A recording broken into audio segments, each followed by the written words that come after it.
ladies and gentlemen, good afternoon. Welcome to Session 4, Regional Leadership in Southeast Asia. Dr. Cossa. Well, thank you. Good afternoon. Aloha, as we say in Hawaii. Welcome to our session. I think we brought some Hawaiian weather with us today, so delighted to have you all here. I am not going to spend a lot of time doing introductions. You have people's bios in your books, so I'm going to just go straight to the presentation so that we'll have a maximum opportunity. We've asked our speakers to speak for about 5 to 7 minutes each.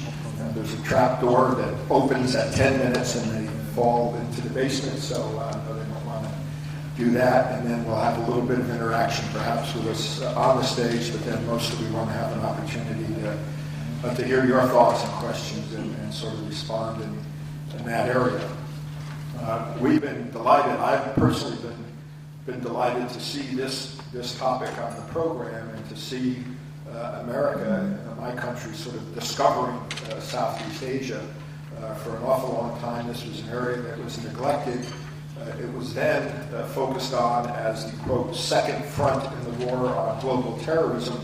I think now we have a much more balanced, greater appreciation for the importance of ASEAN, and ASEAN has been growing. It's also been sort of gelling as a community, although there's been a question whether ASEAN should be in the, quote, driver's seat when it comes to multilateral cooperation in Asia.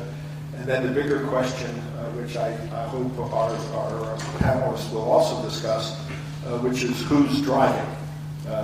I used to have this vision when I was a kid growing up, which was before the era of PDAs and all these fancy little things. What my father would do is take this little rubber steering wheel and sort of stick it on the dashboard in the car, and you'd sit there with this rubber steering wheel and you think you were driving. And I sometimes have this picture of ASEAN with 9 of these rubber steering wheels, and then the real wheel, and then and everyone's sort of sitting there pretending to drive, while for many years Indonesia had the real wheel. Then at some point Indonesia got a rubber wheel as well, and it didn't seem like anyone was driving. Now it seems that ASEAN is sort of coming together. There's a Secretary General that tries to drive. Sometimes they let him have the real steering wheel, sometimes he gets a rubber one. But there's still the perception that when they get in the car, there may be 3 feet on the gas and 7 on the brake. So I think these are all sort of challenges. It's not only will ASEAN remain in the driver's seat, but will it drive? We have a great group of panelists, all specialists on Southeast Asia. So without any further ado, let me go to our first panelist. We'll just go right down the line. And Ian, why don't we start with you? Okay, thanks, Ralph. Good afternoon, everyone. It's a pleasure to be here. I'd like to thank Asan for inviting me. I think this has been a really well-organized, fabulously well-organized conference, and lots of some very interesting topics. I had planned on speaking for 15 minutes, so I'm going to have to truncate what I wrote. Basically, I just wanted to start off by saying that I don't think anyone would disagree with the notion that Southeast Asia's strategic profile is rising quite quickly. And I think the central reason for that is the growing competition between the US and China in Asia, which is increasingly, I think, being played out in Southeast Asia. Prior to that, in the last, most of the 2000s, the US and China didn't really bump up against each other in Southeast Asia. China's interests were located mainly in mainland Southeast Asia, and the US interests were nested primarily in maritime Southeast Asia. But that picture's changing now. The Obama administration's re-engagement with Southeast Asia has been aimed primarily at the countries of mainland Southeast Asia, that is to say Burma, Myanmar, Laos, Cambodia, and Vietnam. And China's interests in maritime Southeast Asia are growing as well. Its biggest trade partners in Southeast Asia are in maritime Southeast Asia. Sea lane security and energy security are 2 big issues for China, which are focused very much on Southeast Asia. And then, of course, we have the South China Sea dispute, which I'll talk a little bit more about later. I think, increasingly the South China Sea dispute is becoming It has become an issue between China and the United States. It was not before 2007, 2008. The US didn't take much interest in the South China Sea dispute. It's taken a more closer interest in the South China Sea, largely because of China's more assertive behavior in that part of Southeast Asia. And this has created concerns within Southeast Asia, and that in turn has facilitated America's re-engagement with Southeast Asia. In tandem with this re-engagement has been the so-called pivot or rebalancing, which we heard a bit about this morning. This notion of the US moving its forces from the Atlantic and the Middle East to Asia, and particularly Southeast Asia. And we're already seeing that underway with the movement, beginning with the movement of the Brigade of Marines to Darwin, although technically Australia is not part of Southeast Asia. And the future forward deployment of up to 4 US Navy ships in Singapore, which I think is quite a significant development. I think on balance, Southeast Asian elites have welcomed America's re-engagement with the region and the pivot,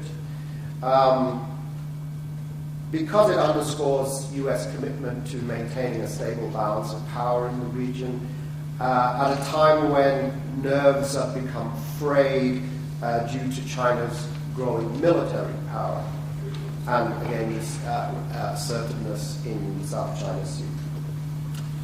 At the same time, Southeast Asian elites are also a little anxious about the potential negative impact if the relationship, as seems quite likely, between China and the United States becomes more competitive or even confrontational in the future. We've heard this mantra for a number of years now: don't make us choose between China and the United States. And of course that's very sensible. You wouldn't want to make that choice yourself. You'd want to have good relations with both the United States and China, and you'd want to see a good relationship between China and the United States that maintains stability and peace and prosperity in the region.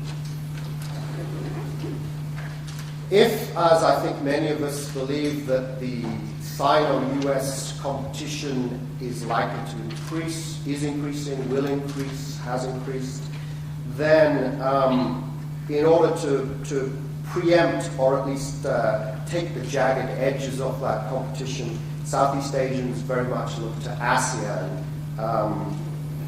for what Secretary General Surapitsuwan said recently was the organization's stewardship of the architecture of cooperation, by which he means, of course, the ARF, ASEAN +3, East Asia Summit, etc. And I think that's what Southeast Asians mean when they talk about ASEAN centrality. And obviously, ASEAN is central to Southeast Asia, but it's hard to make the argument that it's central to Asia. But it is central to the regional security architecture of the region.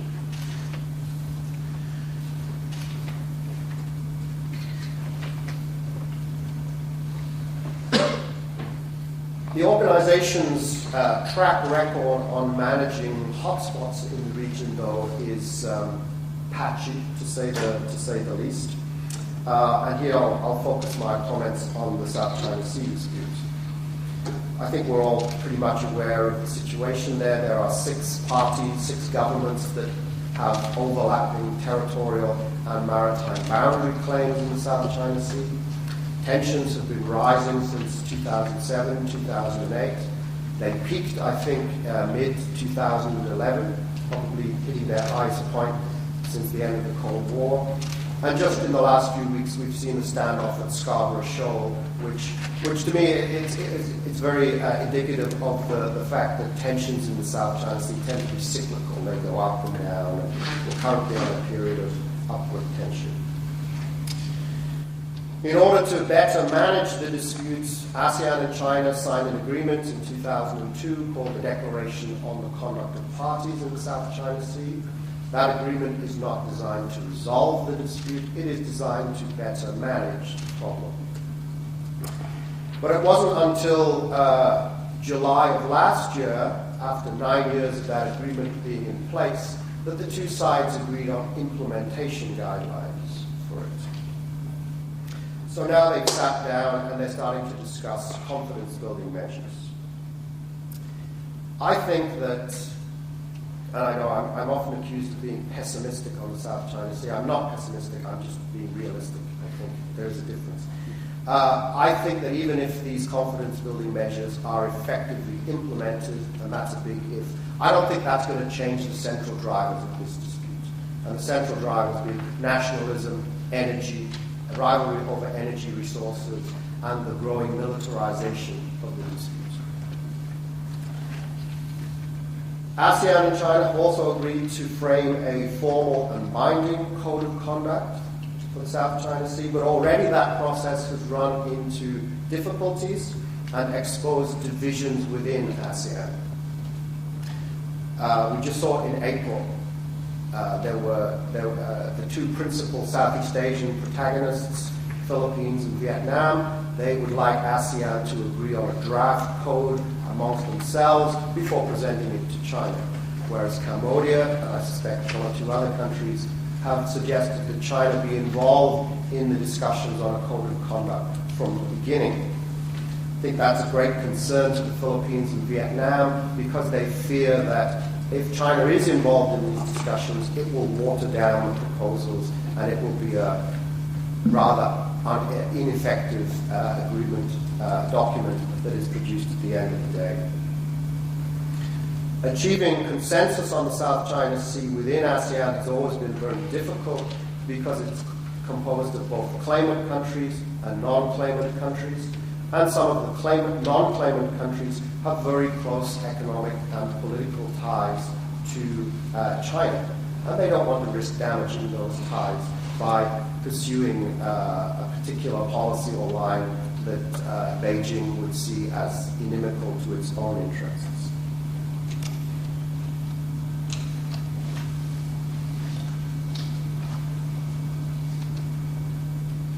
If, as I suspect, that this code of conduct is produced in July or towards the end of the year, I don't think it's going to have a very significant impact on the dispute.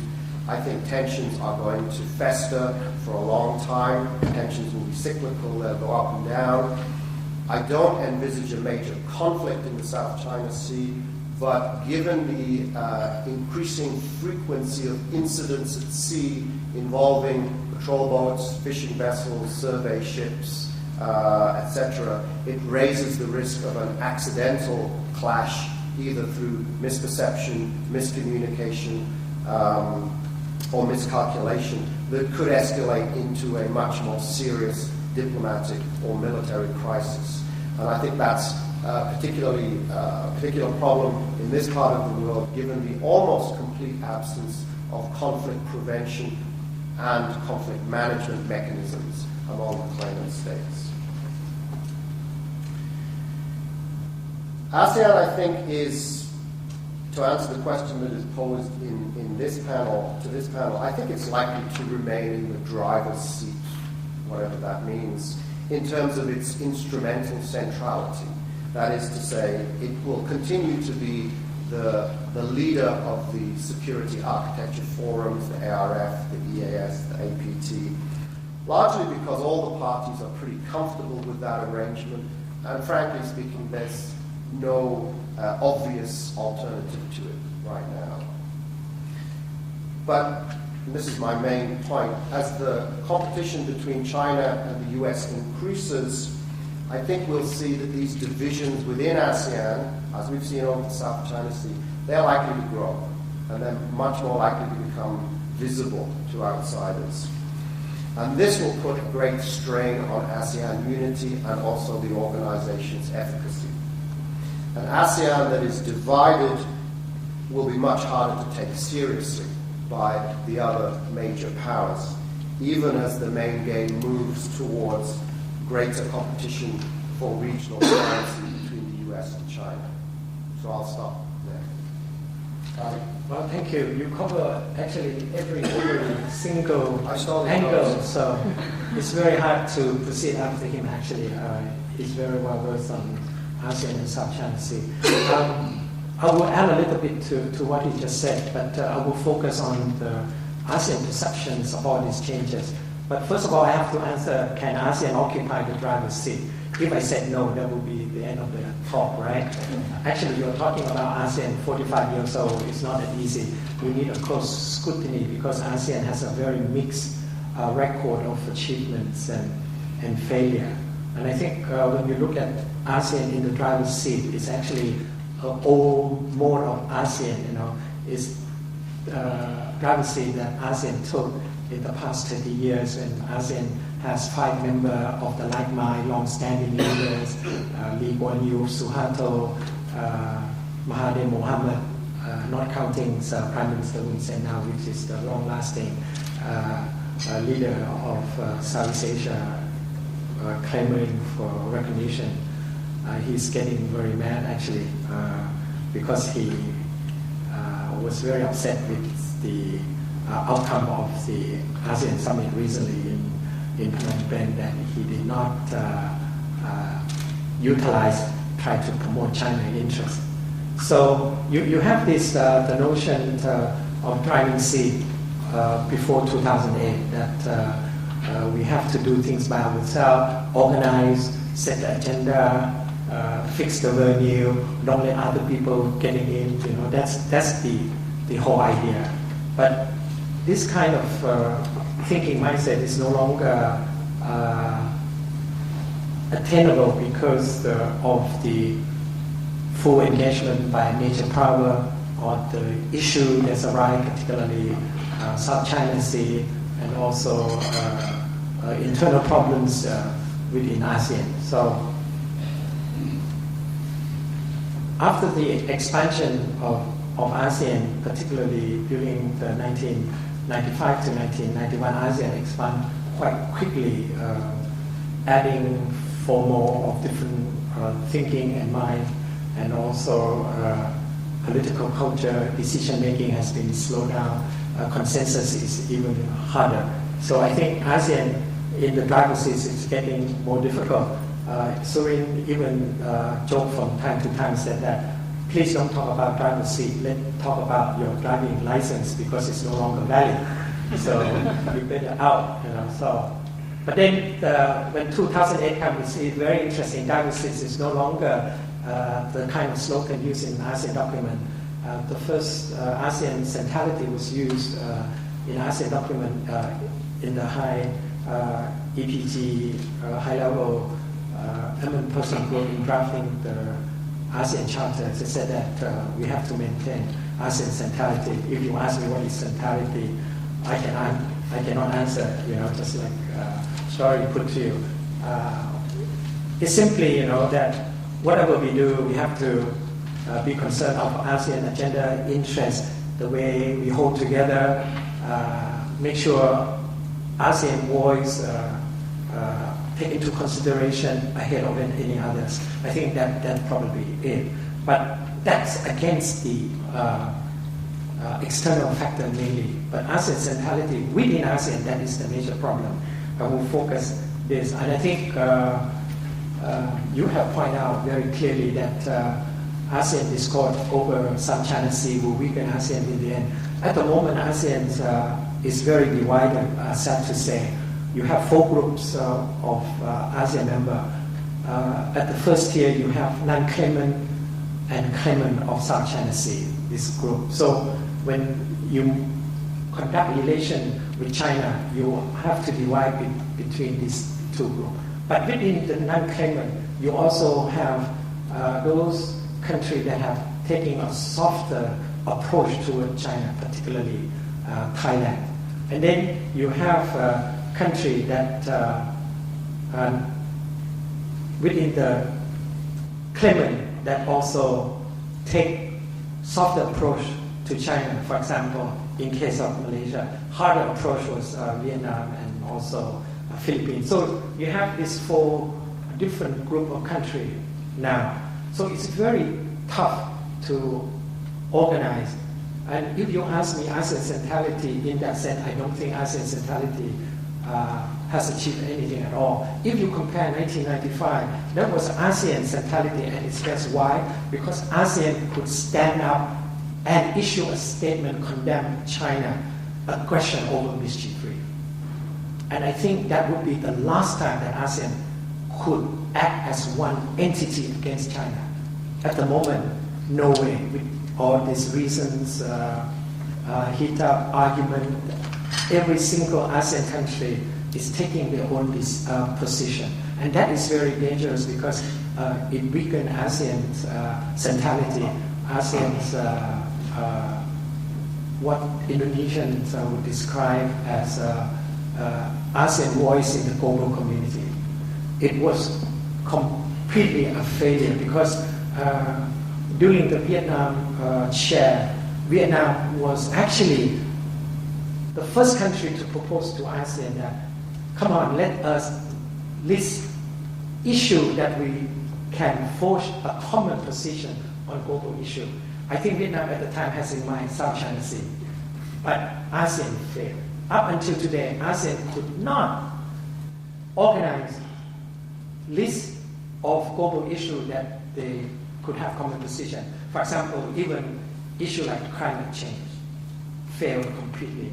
And even Palestinian, for many, many years, ASEAN said that we have one single common position, that is the right to self-determination of Palestinians. But last year, Singapore, Thailand, Myanmar all out. So caused disruption of meeting with GCC member.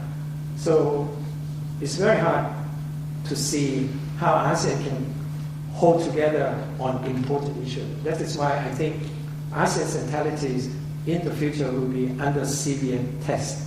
Now, relation with China is very interesting. I think several ASEAN countries now is helping China. I would name one. I think Cambodia wisely has chosen China as a strategic partner. I think it's one reason why Cambodia has decided to do so. Of course, you can argue the same thing in the case of Thailand during the 1980s. Thailand was a conduit for China's Southern movement to improve relations with Southeast Asia. Now China has access to all Southeast Asian countries. But Cambodia was rather unique. Within 11 years after purging out Taiwan and Prince Lanuri, China was able to increase engagement with Cambodia, which is rather interesting. I think Cambodia wants China in for two reasons. China is a very good country to provide assistance, numerous assistance without any condition per se. And secondly, I think China is a very good country to provide assistance and also act as a balancing views against Vietnam. That is very clear if you live in Thailand and observe this. So this will be a factor. So this year you will see how Cambodia tried to maneuver ASEAN-China relation. And I think Cambodia did a very bad job last month. It failed completely trying to portray ASEAN-China relation over South China Sea as business as usual. It was wrong because President Aquino was a wrecking ball, came out with such a strong statement.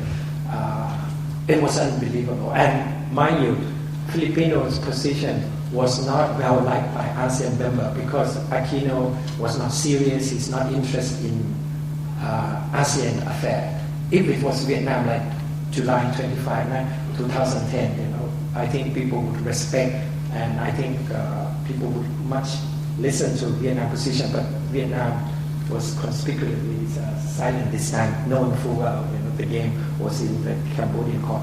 So looking forward into the future, I think America has to be very cautious not to be dragged in, particularly this year, because Cambodia would like to play what General Tito used to describe three pianos, China, Vietnam, and United States. And Cambodia loved that game because he thinks he owes ASEAN because he's one of the leaders who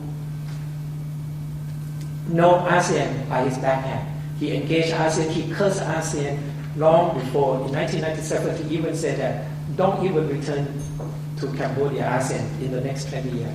And now he's the catalyst of ASEAN, and he's facing big challenge. But whether he will succeed or not, I think it depends on whether Obama will visit Cambodia to attend the EAS or not.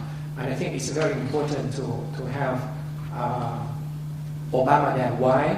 Because this time Putin will attend the meeting. Putin is not like Medvedev. One has to remember that we always forgotten Russia. Russia is still a power that Southeast Asia is very concerned.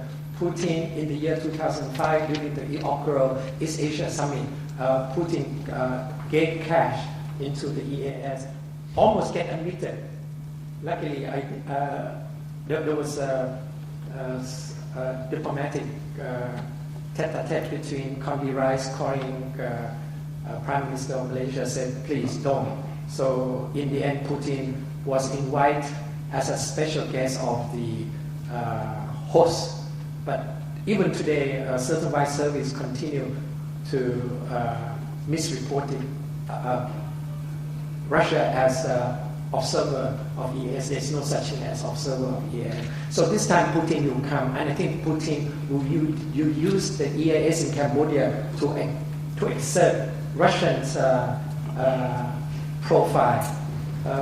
Russia is very interesting. If you look back 20, 30 years, it tried to quote ASEAN but failed. Moscow has proposed so many collective security, but nobody in ASEAN accepted.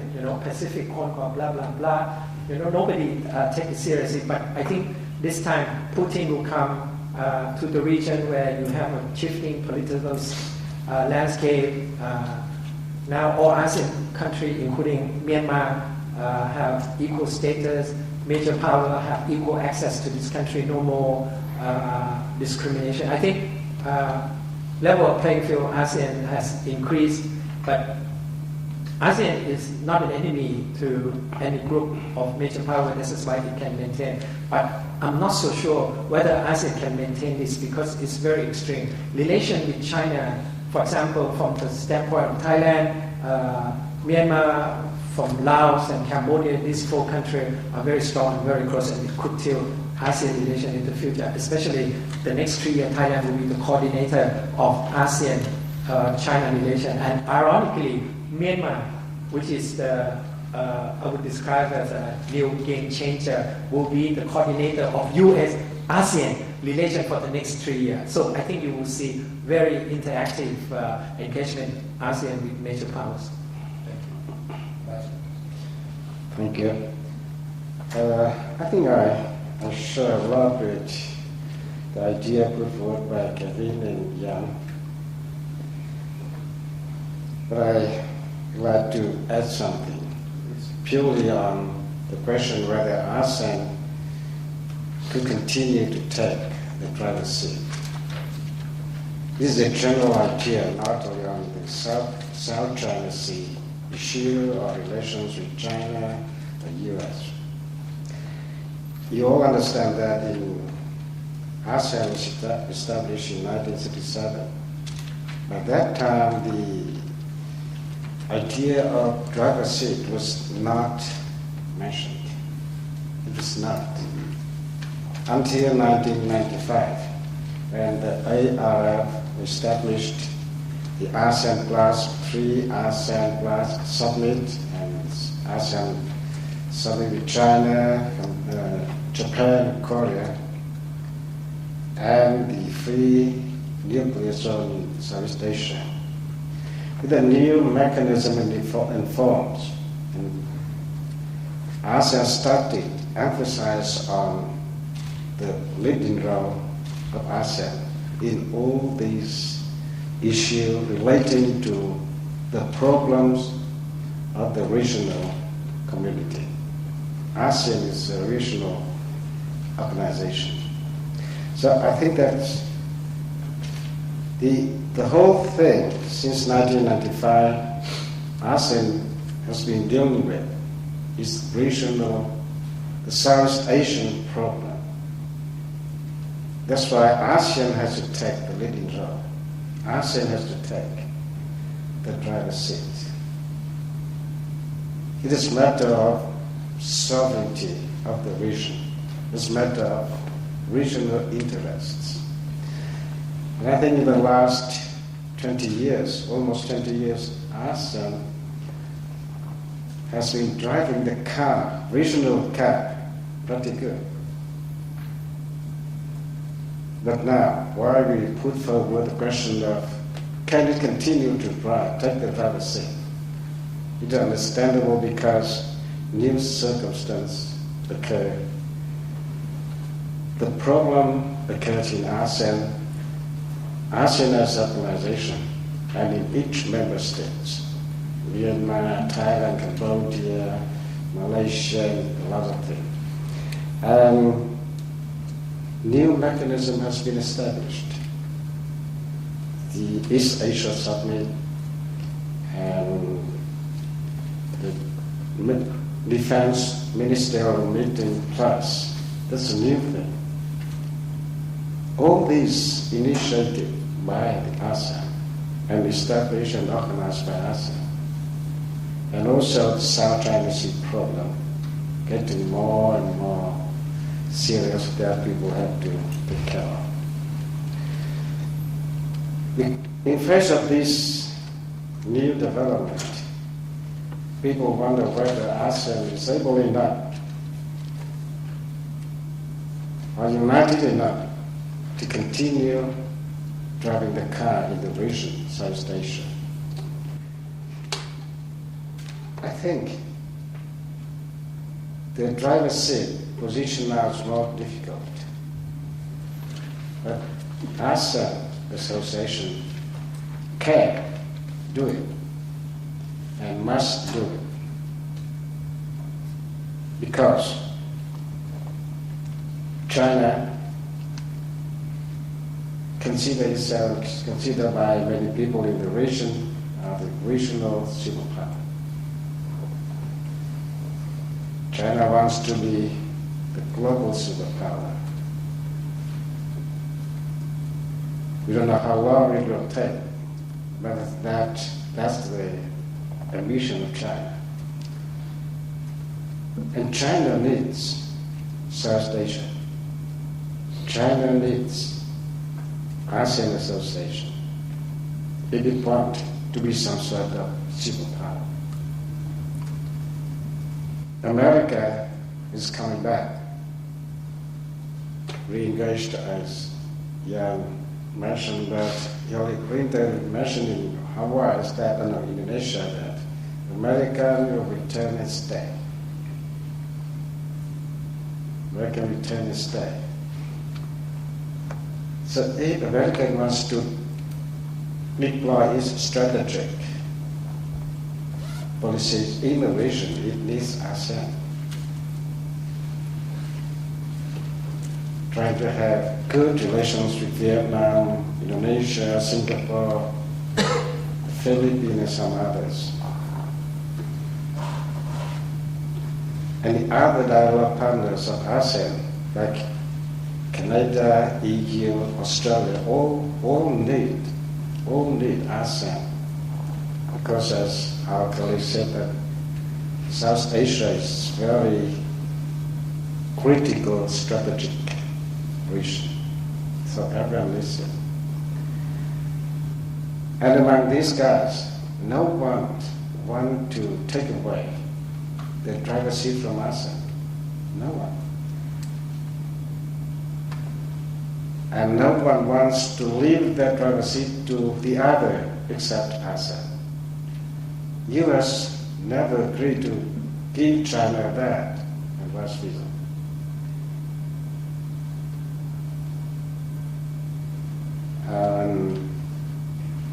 China, US, India, none of them desire to take the leading role in the regional mechanism and or drive seat. So I think ASEAN is legitimate to take that driver's seat because all the things that the mechanism in this region has to deal with is of the region or relates to the region. And mind you, if separate ASEAN member states is not a strong state, but ASEAN as association, and in 2015 it will be a community. So collective organization will be a major power in the region. Individual states is not a strong states in the region, but collective organization, it will constitute a major power.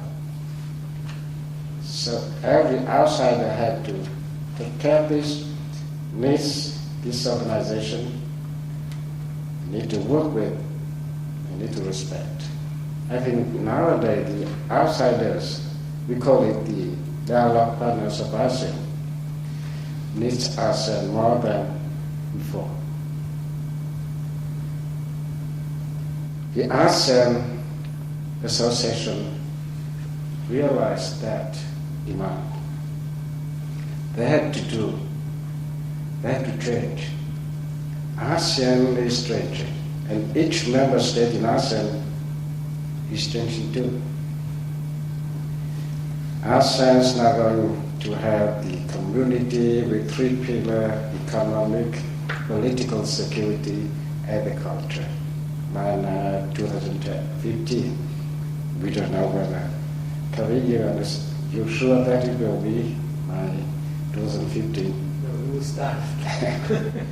But it is changing. It's trying to make a stronger ASEAN association, more united and more effective. And each ASEAN member states are also changing. For example, between Thailand and Cambodia, there was a very problem. Whereas Cambodia having the chairmanship of ASEAN this year, 2012, compromise to be made. If Thailand and Cambodia continue to quarrel on this, how can Cambodia chair the ASEAN summit and ASEAN Plus summit? Or Myanmar. Among the ASEAN people, we discuss a lot about Myanmar chairmanship of ASEAN in 2014. We wonder whether US President, Japanese, Korean, Australia, and New Zealand, EU will come to Naypyidaw for the summit there.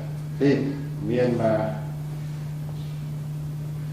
takes the chairmanship of ASEAN, and now it's changed. I've been talking a lot with the Myanmar people, with the middle class or the higher-ranking officials. They said Myanmar has reformed. And by the way of reforming, it will never return. The head wants to move fast, but the body moves slow. Understandable, because the whole society deals with the military power. Now the change into the new way. It moves on, but it takes time. But for ASEAN interest, it helped greatly. EU have declared that they will lift embargo for 1 year, starting next Friday, I think. US and Canada is considering the way of lifting the embargo and sanction. It helped a lot. Not only helping Myanmar on the way that they are implementing the roadmap for democracy, but helping ASEAN Association being working with cooperating with the outside partners. And it helped ASEAN to continue drive the car.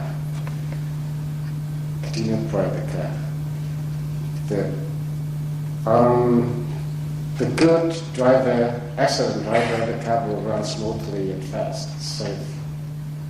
On the weak driver, the car will not run fast, maybe some trouble. Because I mentioned about Cambodian chairmanship and then Brunei and Myanmar. But anyway, the car drives by ASEAN continue move forward. Thank you, and thank you very much to my distinguished colleagues on this panel. So my colleagues here have been talking largely about security issues. I'm going to switch gears and talk a little bit more about the economic side.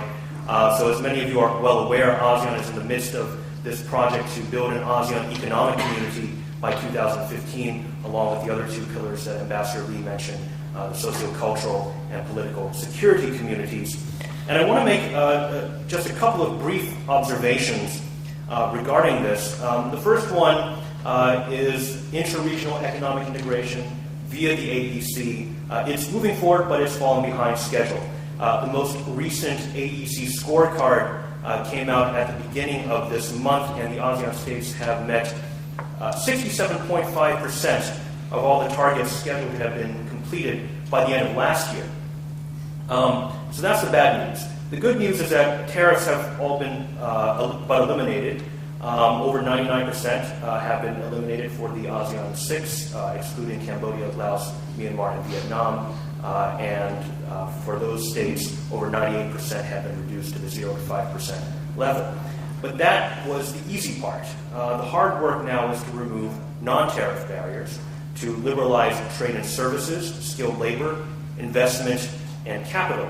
There's been some progress already. The ASEAN states have agreed to 7 packages of commitments for services liberalization, and they're in the midst of concluding an 8th package. But this is a much more laborious process than dealing with trade in goods, because they have to negotiate each subsector separately, whereas the tariff reductions were automatic unless the member states actively excluded them. In terms of customs, there remains wide variation in individual countries' capacities. In some of the less developed member states, customs clearance requires visiting multiple offices, and it costs a significant amount of time and money.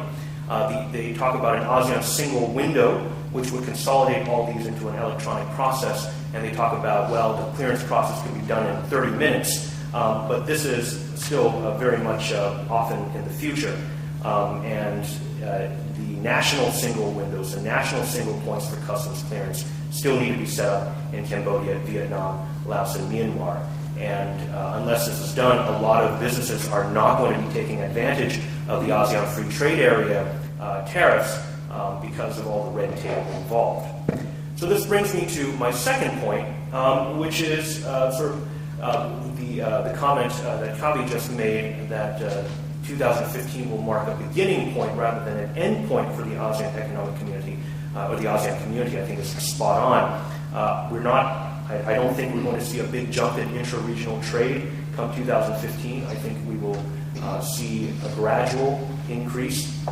One of the big criticisms of the AFTA in the past has been that the difference between the AFTA preferential tariff rate and the higher most favored nation tariff rate wasn't very large. In some cases, there wasn't even any difference. So when you combine this with the hassle of certifying that your company's product contains at least 40% regionally sourced value in order to comply with the AFTA rules of origin, then what you got was very low rates of utilization by firms. There was a study in 2003 that reported that less than 3% of Malaysia's exports actually utilized the AFTA preferential tariffs. The good news is that the number of firms using AFTA tariffs seems to be going up. There was a study produced last year by Masashiro Kawai and Ganeshan Gunaraja of the Asian Development Bank, and they did a very interesting survey of firms in Asia and their use of FTAs. And they found that the utilization rate for FTAs throughout the region was 28% of their sample. They surveyed about 200 firms. And this included not just AFTA, but other FTAs. But their evidence suggested that those firms employing an FTA, including AFTA, were more likely to be older, larger, and better equipped to adapt to the rules of origin. They also found that a lack of information was a big factor in some of these firms' decisions not to use the FTA rates. So there needs to be more institutional support for businesses, but especially small and medium businesses. There needs to be more and better dissemination of information about AFTA to help these firms navigate the rules of origin. And there also needs to be significant upgrading of the certification process. So this is why the ASEAN single window is so important. And finally, infrastructure is an important limiting factor for intra-regional trade. Roads, railroads, port facilities, all of these need to be upgraded in many cases. The bureaucracies need to be overhauled. Information networks need to be upgraded. This is a huge undertaking, and it's not going to all happen in the next 5 years or maybe even 10 years.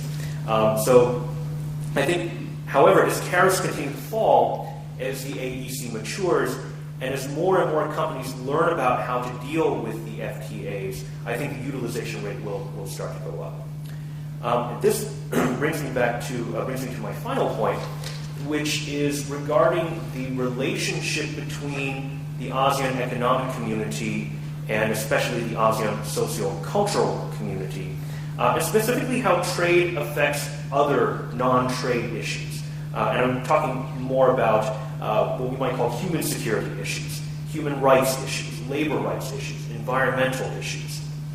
And I would like to suggest here that there is a tension between the way in which ASEAN has traditionally separated trade from non-trade issues and the way in which the ASEAN socio-cultural community explicitly recognizes the potentially disruptive social effects of trade liberalization. So historically, discussions about economic liberalization via the ASEAN economic community have been largely isolated from these discussions about human rights and so forth.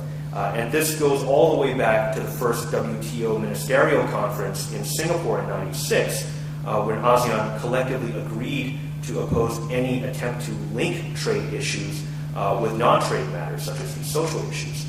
So since 1997, well, even if you go back a little bit before then, between 92 and 96, all the joint communiques of the trade ministerial meetings made sure to say that they opposed any kind of linkage between trade and non-trade issues. And since 1997, the labor and environmental issues have not appeared in the joint communiques of any of the economic ministers' meetings, nor have trade matters appeared in the joint communiques of any of the ASEAN labor and environmental ministers' meetings, except to call for their delinkage. So separating trade and non-trade issues makes sense if your top priority is to liberalize trade as an end in itself. But if we look at the blueprint for the ASEAN socio-cultural community, what we find is an explicit objective to protect ASEAN people from the possible negative effects of globalization and integration by improving social welfare. Trade is not explicitly mentioned in here, but clearly it looms large in the background, particularly when we think beyond the ASEAN free trade area to include FTAs with extra-regional partners like China or Japan or even the EU. So it seems to me there's an implicit tension between these two approaches, bracketing the social effects of trade liberalization on one hand, while simultaneously acknowledging that trade liberalization can have negative effects on social welfare. So let me just end with an open question, which is how sustainable is this approach? Refusing to incorporate environmental or human rights or other non-trade concerns into FTAs could freeze out civil society groups, could weaken domestic support for governments that promote them, and as well as weaken domestic support for ASEAN potentially. So if ASEAN is truly going to be, in its own words, a people-centered community, then I would suggest that this strict delinkage of trade and its social effects could be a limiting factor. Thank you. Thank you very much. Thank you to all four presenters. It was refreshing to hear 4, I think, very good, concise presentations in which the term North Korea did not appear even once. And I commend our host at ASEAN, at Asan, for sort of broadening the focus of this meeting to look beyond just Northeast Asia issues. I wanted to spend maximum time getting comments from the audience, but I would like to make one quick observation and ask a general question to all 4 of you before we open it up. It seems that, on the one hand, ASEAN is coming of age. It is certainly growing in importance. It is becoming more unified. It has a charter. It is working on various procedures.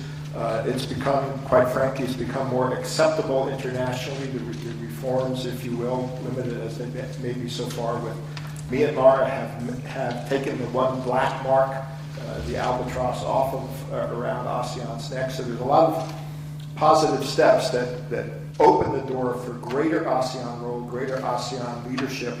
And the other observation that several of you have made, which is very correct, is that no one is trying to take the steering wheel from ASEAN. So the opportunity for leadership is there.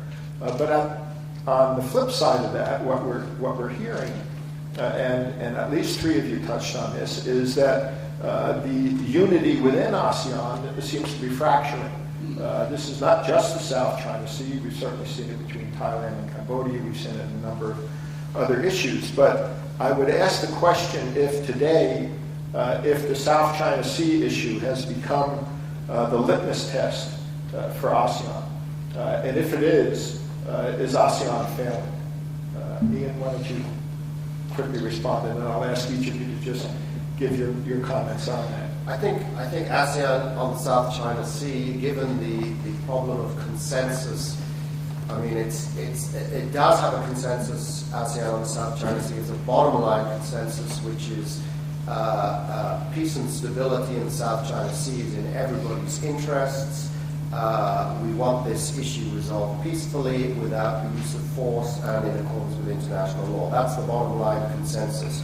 And that's all fine. But once you get beyond that, that's when the consensus breaks down. And we saw that last year with the Philippine proposal to transform the South China Sea into a zone of peace, freedom, friendship, and cooperation. It didn't get very far, A, because China opposed it, and B, because it required ASEAN to take a position on China's claims. And ASEAN not only does not take a position on its own members' claims, it does not take a position on China's claims.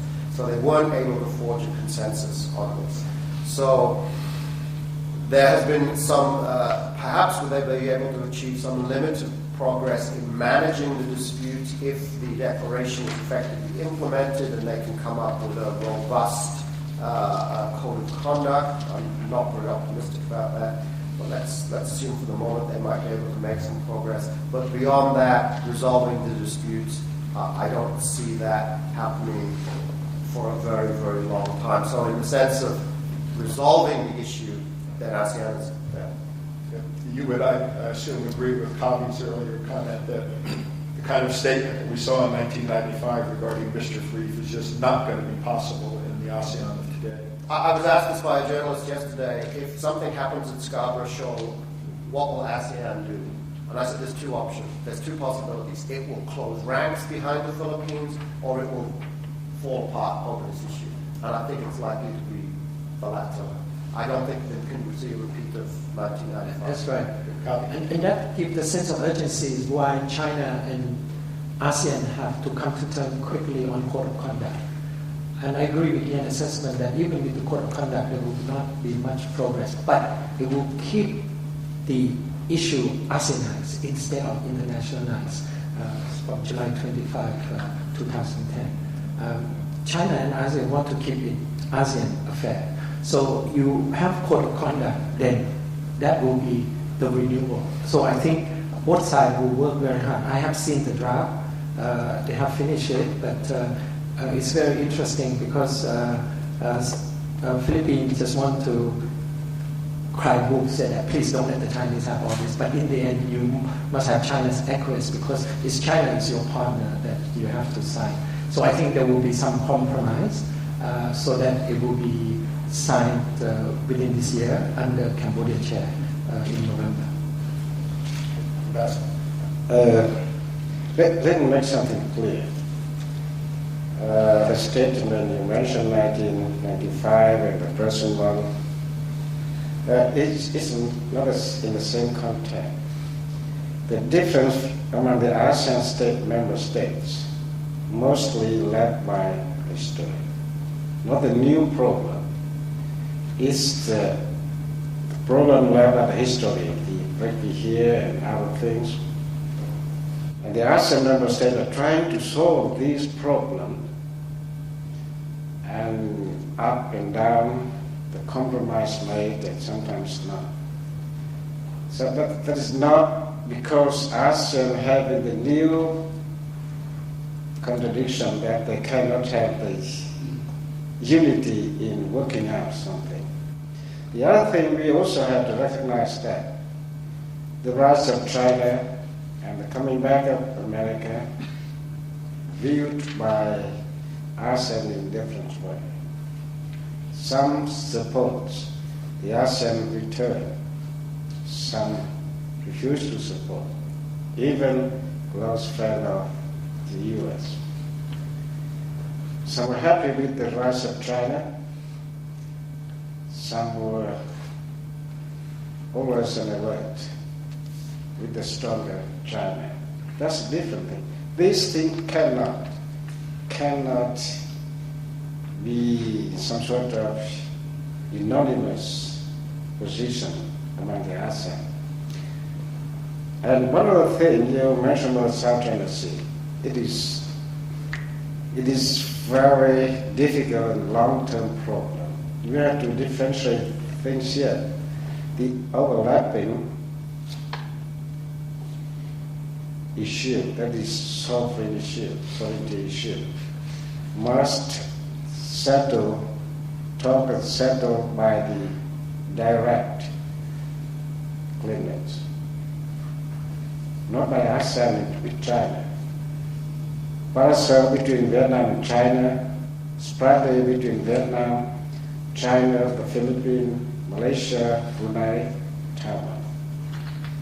That is sovereignty problem. But other things, concerns of everyone, the free maritime movement, the stability and security in the region, these are the common issue that everyone, not only in ASEAN and China, but other countries have to have concern about that. So that might be some shared position for the sovereign overlapping. Depends on the negotiation among the direct claimants.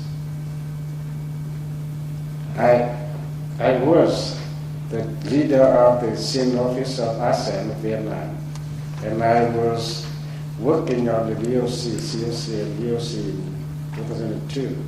I directed that. Initially, ASEAN wanted to have a COC, but after a while, China said no, VOC, and then we had to trade it because this declaration between ASEAN and China. Once I disagree, we had to take the compromise one, VOC. Now everyone wants to talk about COC, and ASEAN and China are working on that. But I personally think COC will not come. If it comes, it will come late. We don't know how long we have to wait. Thank you. Very candid. Please. I don't have a whole lot to add to what my senior colleagues have said. I think I will just say that the South China Sea issue is not going to go away anytime soon, even if there is a code of conduct. I agree with Ian. The fundamental drivers of the conflict are going to remain. The question that I would have with respect to the allegedly binding nature of the code of conduct is, how would this differ in any appreciable way, shape, or form from the non-binding declaration on the code of conduct? Who would enforce it? What kinds of what kind of leverage could ASEAN put on China to ensure that the code of conduct would be adhered to. I think at best it would provide a way of generating transparency, perhaps to avoid these small-scale skirmishes or confrontations blowing up into something larger accidentally. But I think here that ASEAN, especially given the closer ties between the United States and Vietnam, the United States and the Philippines, and the United States and Cambodia, even with the recent military exercises. I think that if there is going to be any kind of confrontation on the South China Sea, ASEAN is going to get marginalized, and the bilateral relationship with the United States becomes more important. And that's one thing that worries me is with this idea of the pivot to Asia. Is the United States sending a mixed signal to Southeast Asian countries, implying, well, we are going to provide some sort of aid to counteract China, or is it we're just providing with capacity building? If it's just about capacity building, then it's not going to be terribly effective in countering China. If it's going to be about providing actual military support, which I seriously doubt would happen, then you run the risk of getting something much more dangerous. Okay, my very efficient sponsors, I have a note that says make sure you allow 15 minutes for audience participation, and they just held up this great big sign that said 15 minutes, so audience participation. Please, if you wouldn't mind identifying yourself, and if you want to direct a question for a specific speaker, and I'm going to take 2 or 3 questions and then go back to the audience, so please. Rob, I think inadvertently at the end you put your finger on the problem. I'm sure North Korea didn't come up. It is the most serious, most immediate security issue in the region, and ASEAN is not a player at all. The steering wheel was taken away from ASEAN 10 years ago on this issue. And I think that we had to create a whole new forum, the 6-party talks, in order to deal with the issue, because ASEAN and any other formulation you come up with was incapable of handling it. I think you just have to be very modest about what we mean when we talk about ASEAN centrality or ASEAN having the steering wheel or any of that. And as long as we're very modest about it, it's very useful. ASEAN is basically a venue for leaders to meet, for ministers to meet, and to talk about things and to sort of socialize one another about what the issues are. That's it. And when you engage in a lot of hype about what ASEAN does, which it does every time it has a leaders meeting, every time it has a ministerial meeting, when you engage in that sort of hype, all you do is increase the prospects for disappointment, which ASEAN will always disappoint unless you treat it for what it is. I just make that as a comment if you all want to respond to it. Thank you. Patrick.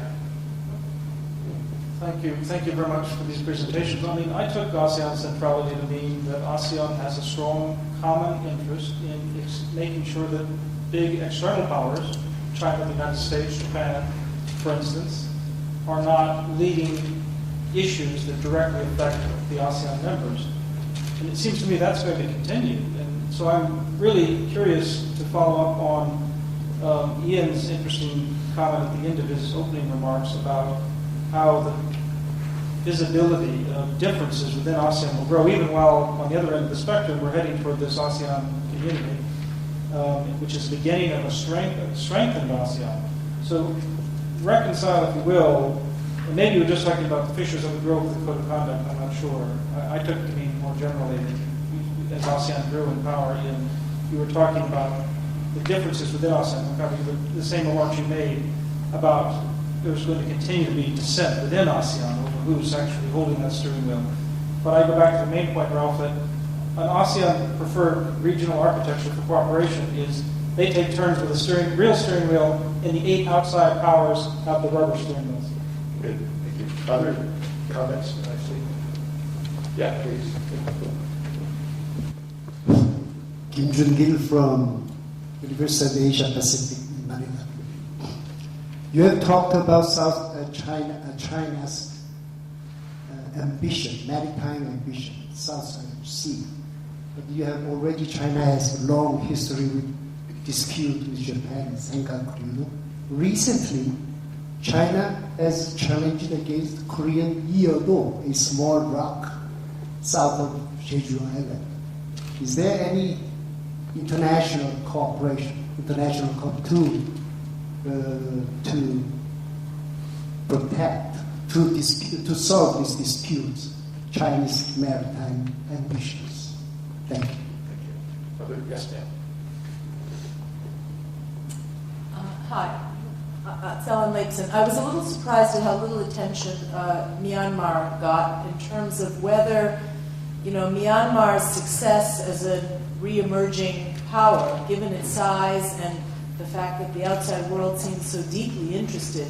Don't you all think that that will shift the power balance within ASEAN? And could you tell us whether you think there's any leadership implications there, or will it change the politics inside ASEAN? Good. All right, I'm sorry. No, okay, good. Let me go to our 4 panelists, and then if we have time, we'll come back for other questions. But why don't we start at the other end, Jonathan? We'll start with you. Sure. I guess I'll try to answer the question about Myanmar. I think that the reforms are, if they seem to be successful, if they continue to be successful, I think that Myanmar's chairmanship of ASEAN in 2014 it will be a very high profile, right? It will boost ASEAN's legitimacy. I think in terms of Myanmar sort of being the missing link or the stumbling block, if you will, for ASEAN's improved relations with the U.S., with the EU especially, in the talks about an ASEAN-EU FTA. With that removed, I think that Myanmar is a critical player in that sense. I'm not sure if I would necessarily see the reforms yet as signaling a shift in the internal power balance within ASEAN, except to say that since Myanmar would no longer be a target of ASEAN criticism, it could potentially play a larger role and have more legitimacy. Ambassador, any comments on the questions? You know that Myanmar has requested, and then ASEAN has requested Myanmar to take the chairmanship of ASEAN a number of times.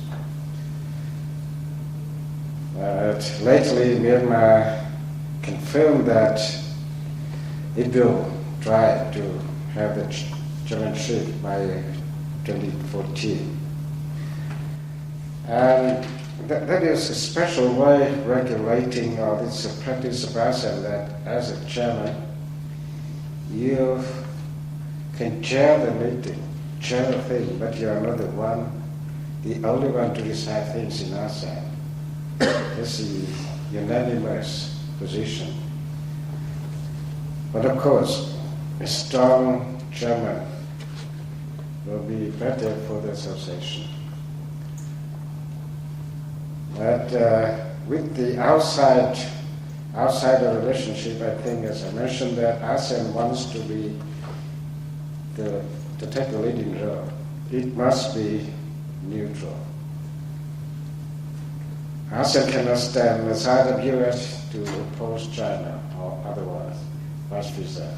Every ASEAN country has their own interest with China, with the U.S., but none of them, including Vietnam, will not stand either side to oppose the other.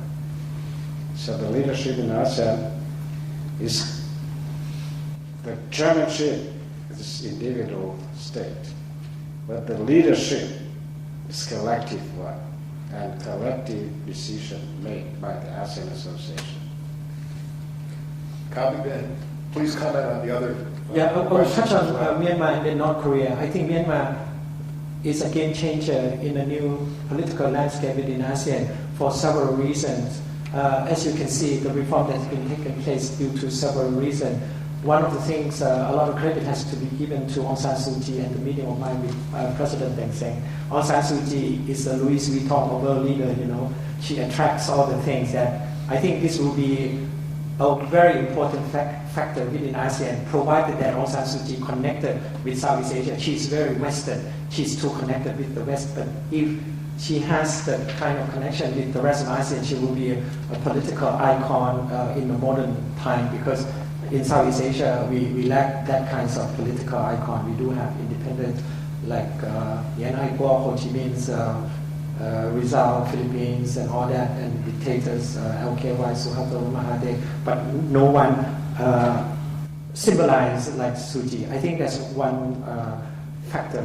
Secondly, before this thing happened last year, Burma certainly was the only ASEAN country that said no to China or disowned them in Kachin State.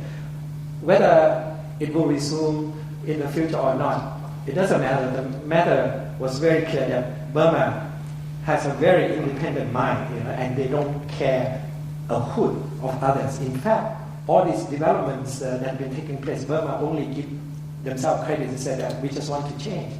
It's not ASEAN, it's not chairmanship. Well, certain statements say so, but not admittingly that due to America sanction, chairmanship, and other that force us into this kind of reform. But we prepared that well. Our 7-point peace plan since 2003, we pointed out. Now we are ready to open up. We open up.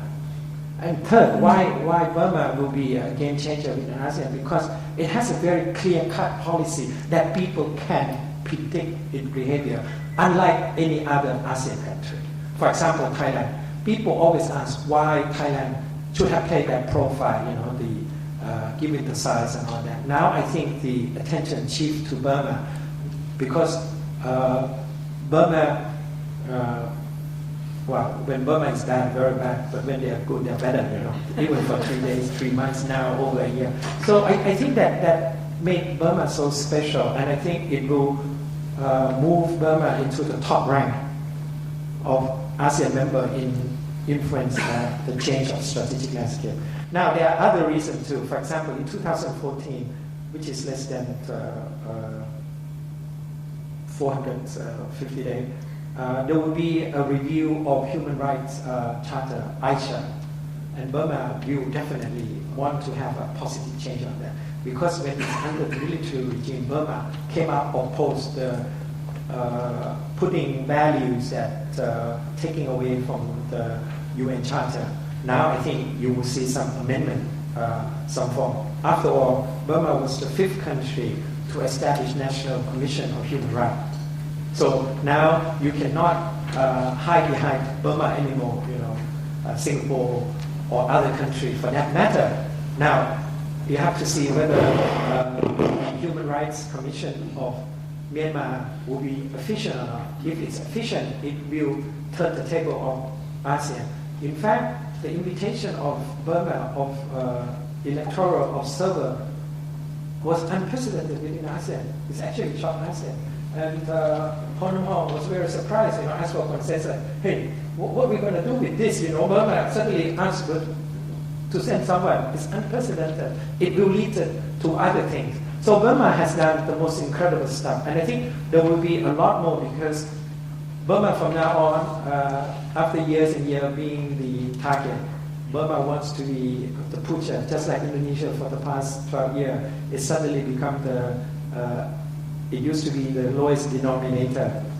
When Indonesia said no, it means no consensus. But now Indonesia become the largest denominator, move ASEAN to the global scene, become G20, raise the human rights standard, come up with the charter of political security, push for peacekeeping, regional, that sort of thing. Can Burma do that? It depends on the qualities of the reform, and it depends on how Aung San Suu Kyi and the government in 2015 move forward. And if it's democratic, it will tip the scale of ASEAN, mind you, because it's completely different. It will change a lot of things within ASEAN. I don't know whether I'm oversaturated. Are our expectations sufficiently low enough for ASEAN in the ARF? The easiest question to answer is on the Edo Rock. The Edo Rock is a semi-submerged feature, and under international law is not open to a sovereignty claim. So South Korea and China can take it to ITLOS, the International Tribunal on the Law of the Sea, which deals with maritime boundary claims.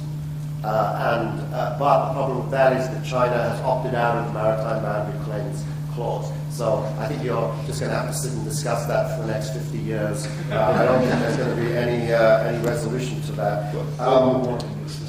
It's already mostly underwater anyway. So on the issue of Burma, I think it's a little early to assess whether there'll be a change in the balance of power within ASEAN.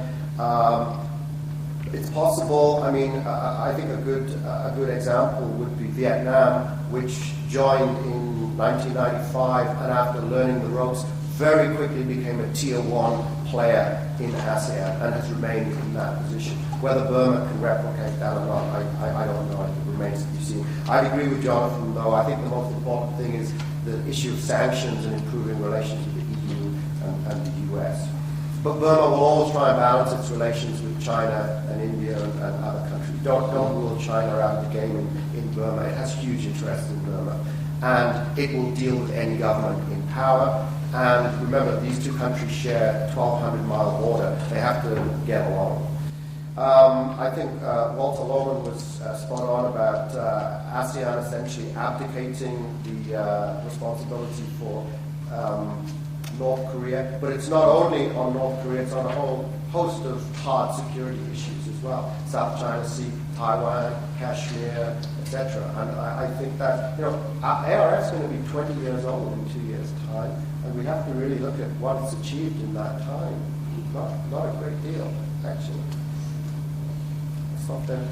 Kavi, 30 seconds. I want to mention North Korea. You have to give the credit to ASEAN. In the year 2000, ASEAN invites North Korea to participate in the ARF, which they have not done very, very well. In 2008, ASEAN also invites North Korea to sign the Treaty of Immunity, to make it closer to the failed six-party talk we can discuss later. Good. We're just about out of time. I want to ask one final question that will draw a one-word answer from each of the four of you, and that's 5 years from now, will ASEAN be more united or will they be more fractured than they are today? United or fractured? Yeah? Fractured. Me too. Okay. Ambassador? He's a bit 50.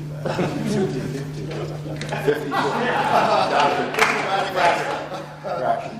Please join me in thanking our